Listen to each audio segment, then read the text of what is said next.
Selamat pagi para sahabatku, sahabat suara hati. Salam sukacita dan sehat selalu untuk kita. Marilah kita siapkan hati dan pikiran kita untuk mendengarkan firman Tuhan. Tuhan beserta kita sekarang dan selama-lamanya. Inilah Injil Yesus Kristus menurut Lukas bab 8 ayat 19 sampai 21. Dimuliakanlah Tuhan. Yesus dan sanak saudaranya. Ibu dan saudara-saudara Yesus datang kepadanya, tetapi mereka tidak dapat mencapai dia karena orang banyak. Orang memberitahukan kepadanya, "Ibumu dan saudara-saudaramu ada di luar dan ingin bertemu dengan engkau." Tetapi ia menjawab mereka, "Ibuku dan saudara-saudaraku ialah mereka yang mendengarkan firman Allah dan melakukannya." Demikianlah sabda Tuhan.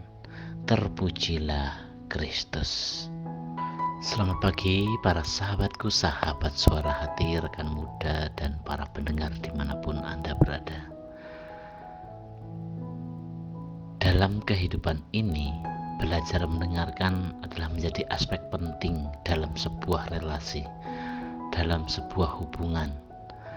Saat seseorang bersedia mendengar, ia sudah menginvestasikan banyak hal di sana. Ia menyediakan waktu, membangun rasa hormat, terlebih lagi ada hati untuk belajar memahami lawan bicara. Yesus mengatakan, "Ibuku dan saudara-saudaraku ialah mereka yang mendengarkan firman Allah dan melakukannya." Penekanannya, mendengar firman Allah adalah yang terdekat dengan Yesus. Menarik ketika Yesus memakai istilah ibu dan saudara dalam menggambarkan kedekatan. Sejak kita terlahir ke dunia, kita akrab dengan kelembutan seorang ibu dan keakraban seorang saudara bersama ayah. Artinya, keluarga inti adalah bagian terpenting, tak terlupakan, dan yang selalu ada bersama kita. Demikianlah Tuhan akan mengakui kita sebagai anggota keluarga inti jika mau mendengar dan melakukan firman-Nya.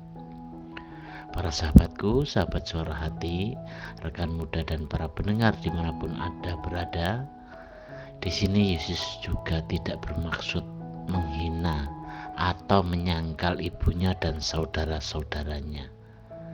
Sebaliknya, Yesus mengajarkan bahwa barang siapa yang melakukan kehendak Bapanya adalah anggota keluarganya dalam kerajaan Allah.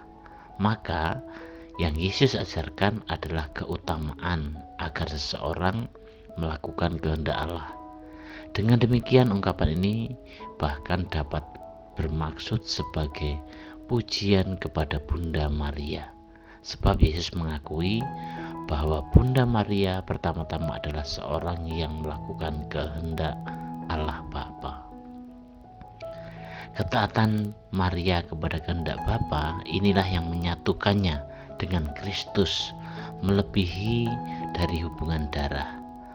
Maka ayat di atas tidak untuk diartikan bahwa Yesus menyangkal ibunya. Bukan seperti itu, melainkan untuk mengatakan bahwa Bunda Maria layak untuk dihormati, bukan saja karena ia telah melahirkan Yesus, tetapi karena ia pertama-tama menaati kehendak Allah. Para sahabatku, sahabat suara hati, rekan muda, dan para pendengar dimanapun Anda berada, Yesus ingin mengajarkan bahwa orang yang sungguh-sungguh menjadi bagian dari keluarganya adalah mereka yang mendengarkan firman Allah dan melakukannya. Dalam pandangan Yesus, penting bagi seseorang untuk memiliki hubungan yang dekat dengan Allah dan hidup sesuai dengan kehendak-Nya. Iman yang hidup dan ketaatan terhadap ajarannya lebih penting daripada ikatan keluarga darah. Yesus mengajarkan bahwa kekerabatan rohani berdasarkan iman dan ketaatan lebih berharga daripada hubungan keluarga biologis.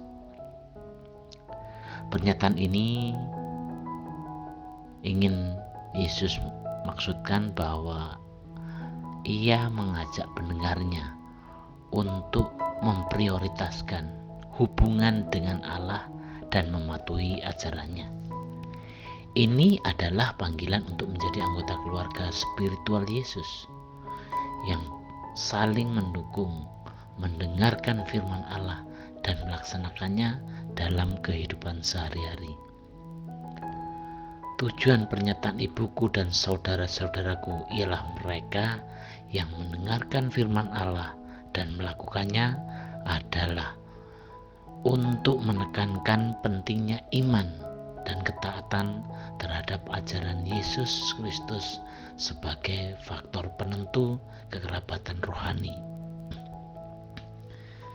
Para sahabatku, sahabat suara hati, rekan muda dan para pendengar dimanapun Anda berada, ada banyak hal dalam hidup ini yang seringkali mengalihkan kita agar tidak mendengarkan firman Tuhan.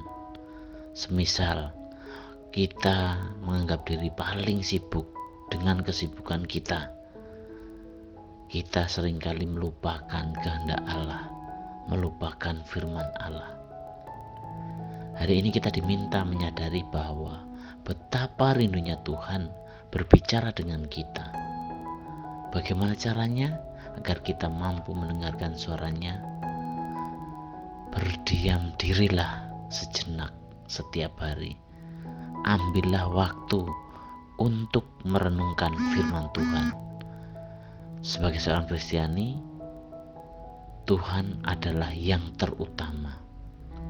Oleh karena itulah kita mesti memberi waktu kepada Tuhan, memberi waktu untuk mendengarkan firman Tuhan dan melakukannya. Kita bisa mencoba melatih diri mendengar suara Tuhan yang tidak terlihat. Dengan ini kita mungkin akan memiliki kemampuan dengan mendengar sesama kita, hingga akhirnya kita akan mampu memahami perasaan dan kebutuhan orang lain. Demikianlah pertemuan kita hari ini, dan marilah kita akhiri dengan doa. Bapa yang penuh kasih, terima kasih untuk berkat-Mu hari ini.